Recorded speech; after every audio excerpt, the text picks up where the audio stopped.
everyone. Welcome to my show, Curryup Startup Podcast, a podcast to spotlight Asian entrepreneurs and interesting people that I meet in my life. Today, I have with me a very special guest, Janani Rangarajan, on my show.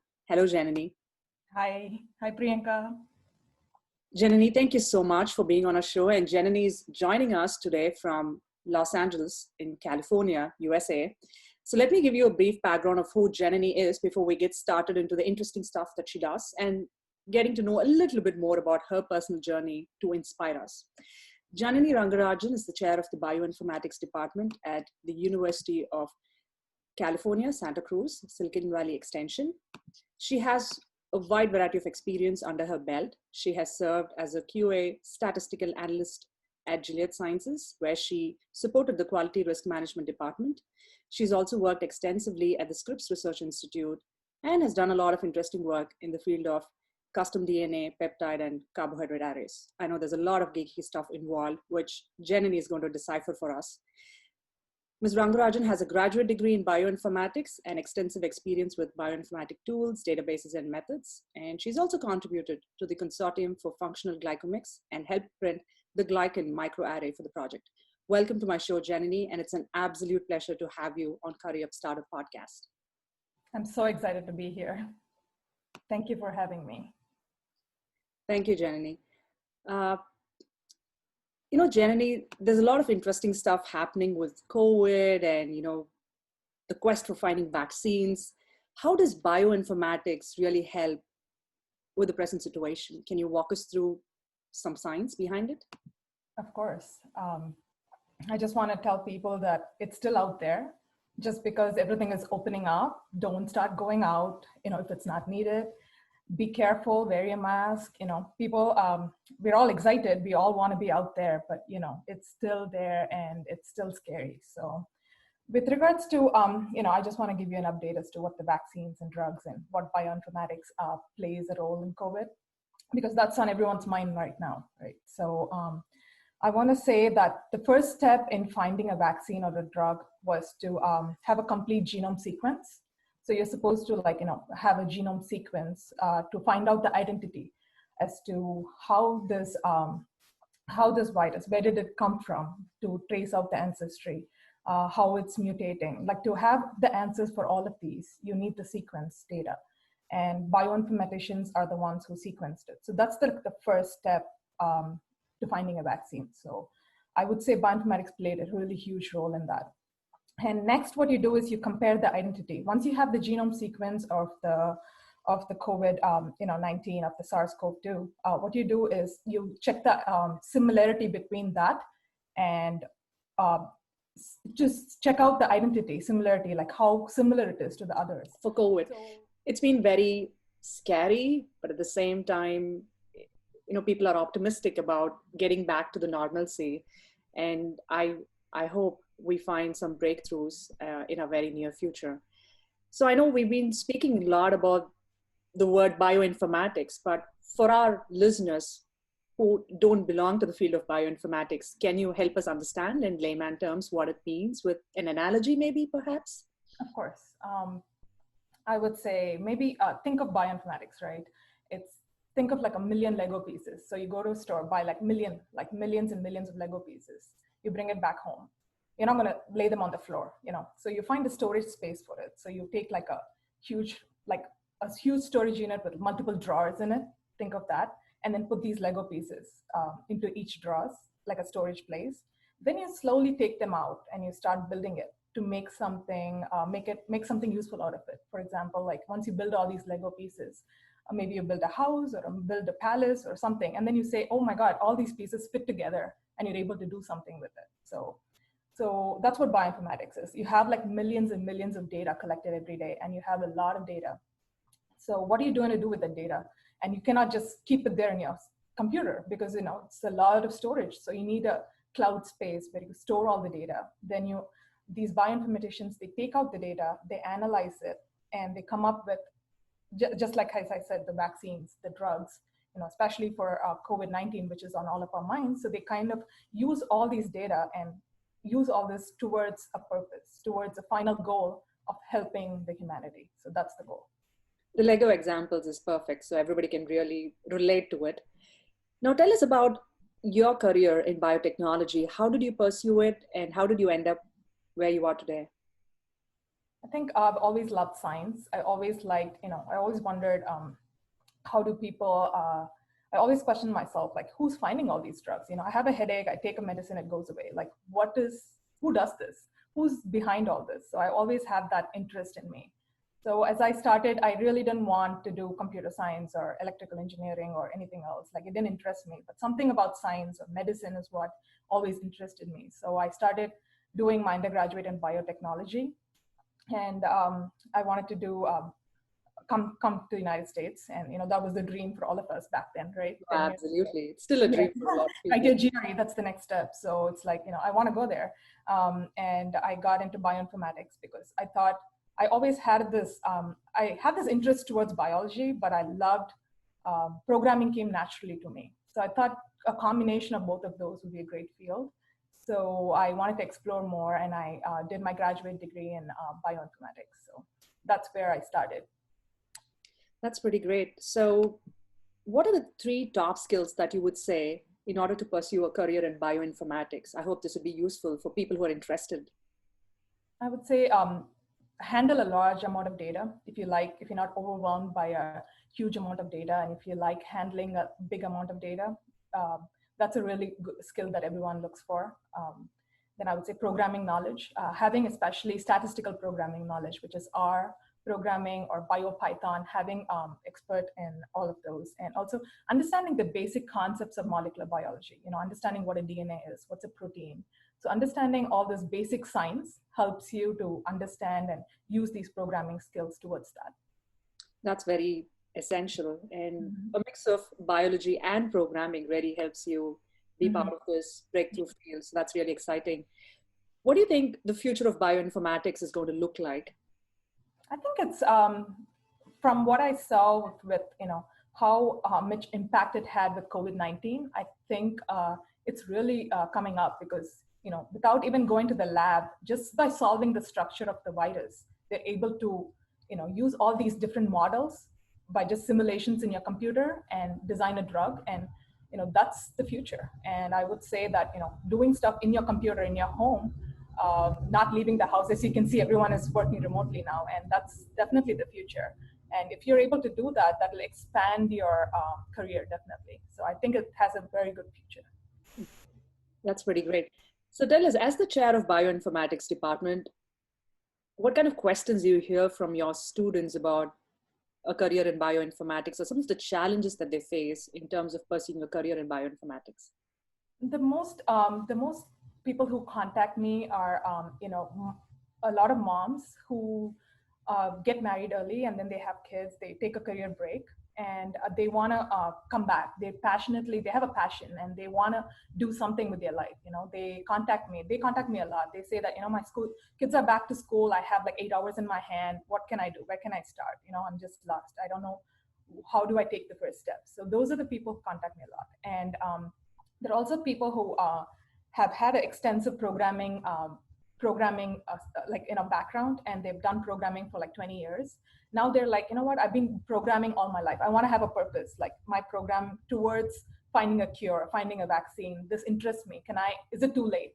A lot of people ask me, is it too late?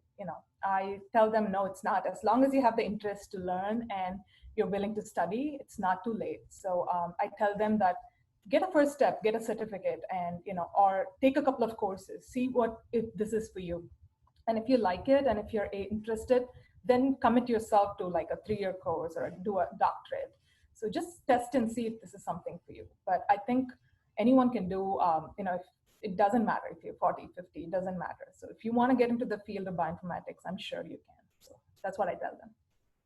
I'm quite sure that's inspiring to a lot of people who are trying to do a big breakthrough in the field of bioinformatics. And I'm glad you're inspiring them to do it. Now, this was a perfect segue for me, Janani, given you've been working from home for the last 5 years and being successful in your professional career, as well as integrating your work and life. Tell us the secret sauce behind making it all happen so magically. I wouldn't say magically, it takes a lot of work, but it's hard, but I would say it's possible. It's funny because one of my friend recently asked me, hey, try yoga, it relaxes you, right? I said, it doesn't work for me. I can't close my eyes for like 10 minutes and meditate. She got offended. She said, what? Yoga is the best thing, meditation is the best thing.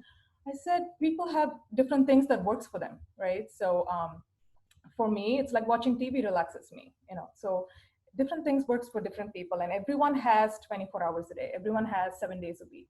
It's how do you use it? For a long time in my life, I was lying to myself, saying that I don't have time to exercise. I kept telling myself over and over again, I don't have time to exercise. Then at some point I said, you know what, stop lying to myself. I don't want to exercise. If you want to do something, you make time for it. That's the bottom line. So if you're passionate about something and if you want to get something done, of course, with the support of your family, and you need that. But I would say that if you want to get something done, you'll find the time. That's what I tell everyone. So for me, it's I have a personal life that I'm trying to balance with working from home. So I have to be committed, and I need to use my time efficiently. So I try to give myself a break, relax in the evenings, but at the same time, I try to wake up early, or I try to be on top of things. I try to get dressed so I feel motivated. So you do a lot of things that works for you. But I would say that if you're passionate about something, you will find the time. That's pretty good advice. And as you mentioned rightly, you need to figure out what your purpose is and drive yourself towards that goal, and just pursue it with passion. Yes. Which brings us to the point that Janani and I are actually twinning today with yellow I jackets. know, right? And we end up with the same color. So like-minded people, huh? Mhm. Yeah. So Janani, tell us, you've had a very successful career so far, starting from India all the way to the United States. Was there ever a low moment in your life that you want to reflect back and talk to us about a lesson learned from that low moment as well?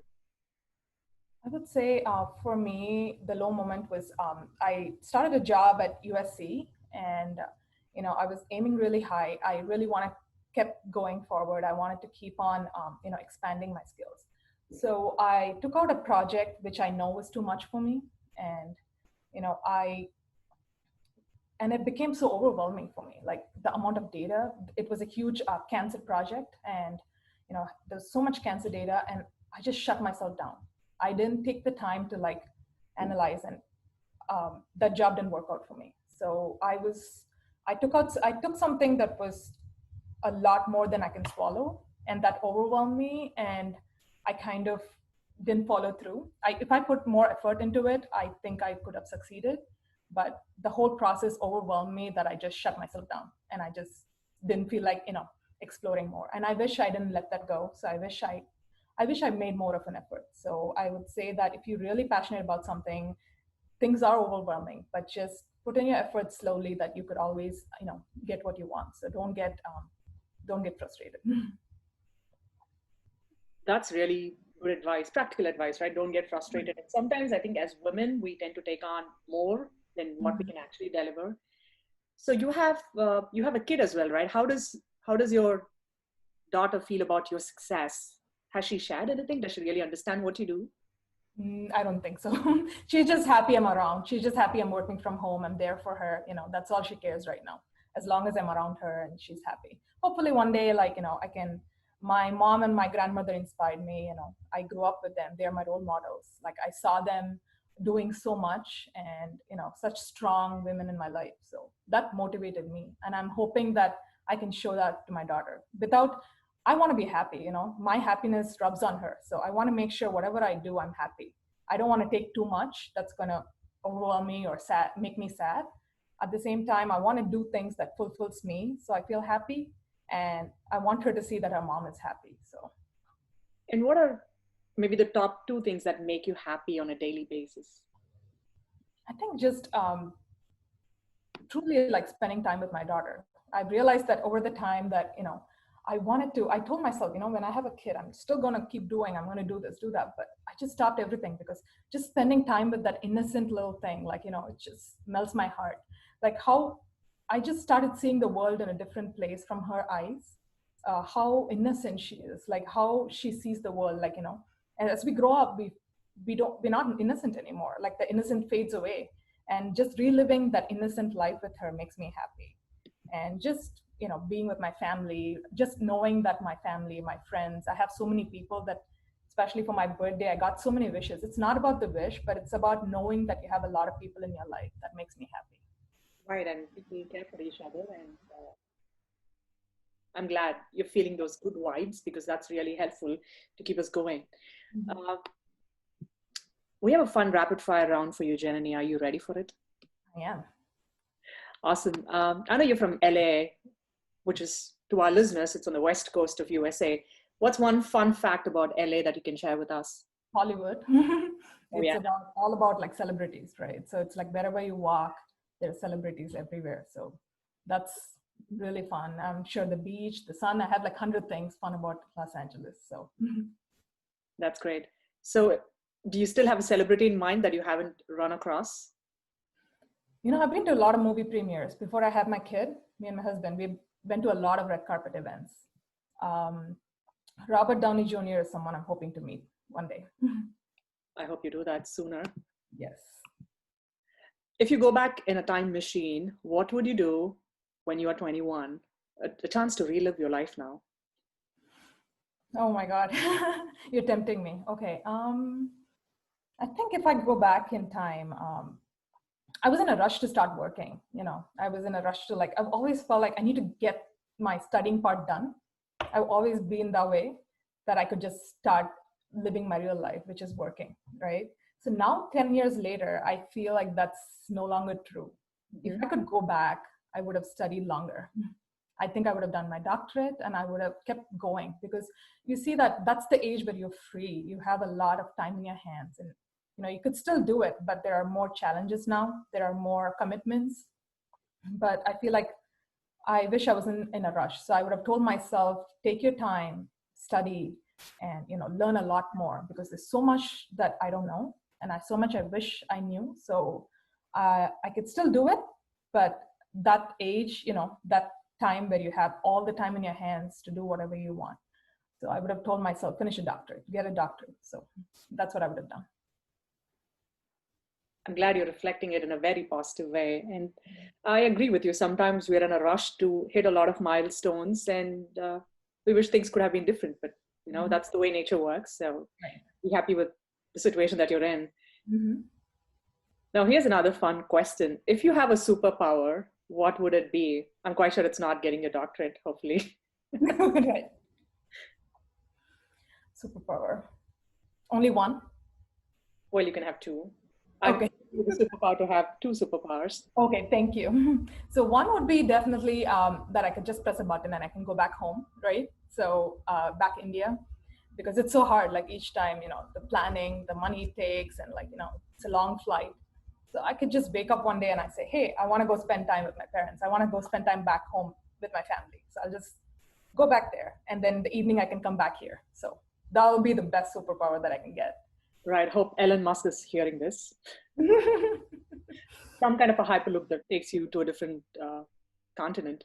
Right.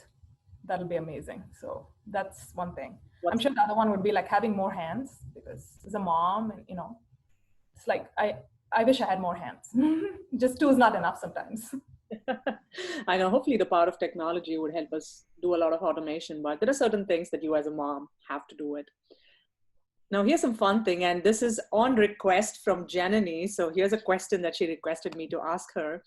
Is there something about me, Priyanka, that you've always wanted to know but have never asked? And as a disclaimer, Janani and I have been great friends, and I think for the last 25 years. Let's not give out our age, right? So let's just say 20 plus. Okay.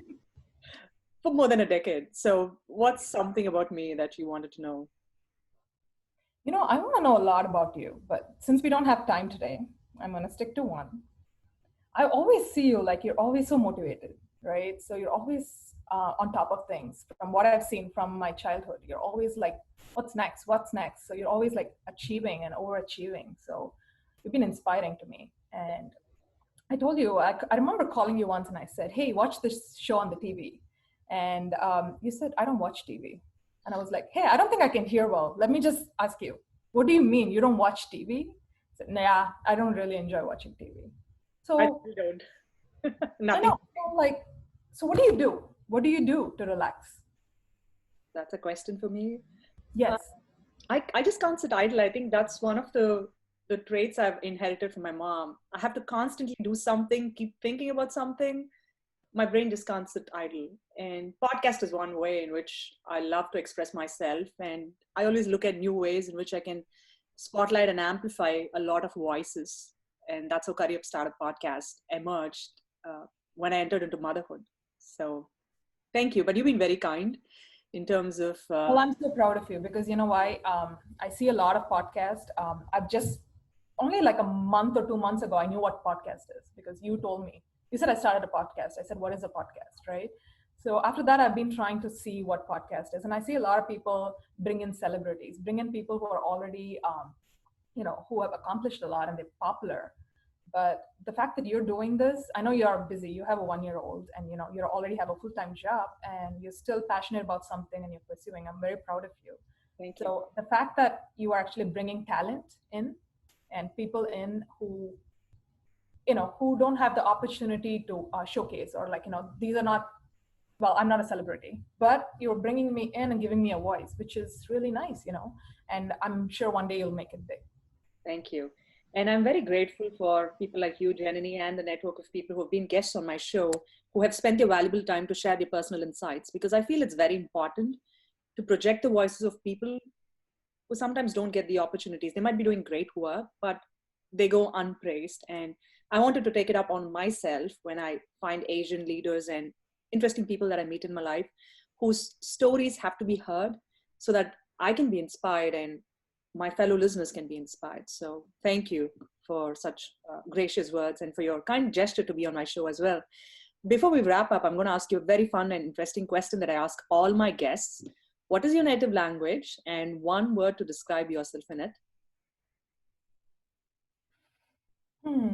Okay. My native language is Tamil. What do I say?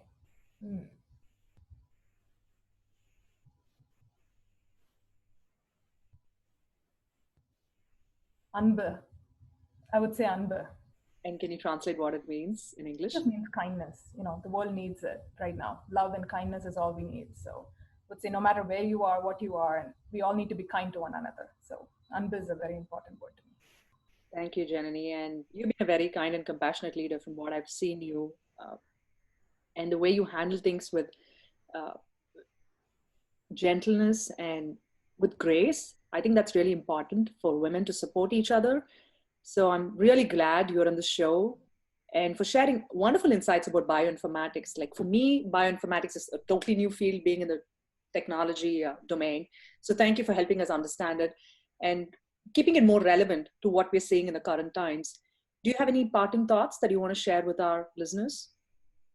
I would say that if you're interested in the field, I'm sure contact me. I'm all about the fact that the main thing I like about my job is that I can connect to people. I can make a difference in their life. That's what keeps me going.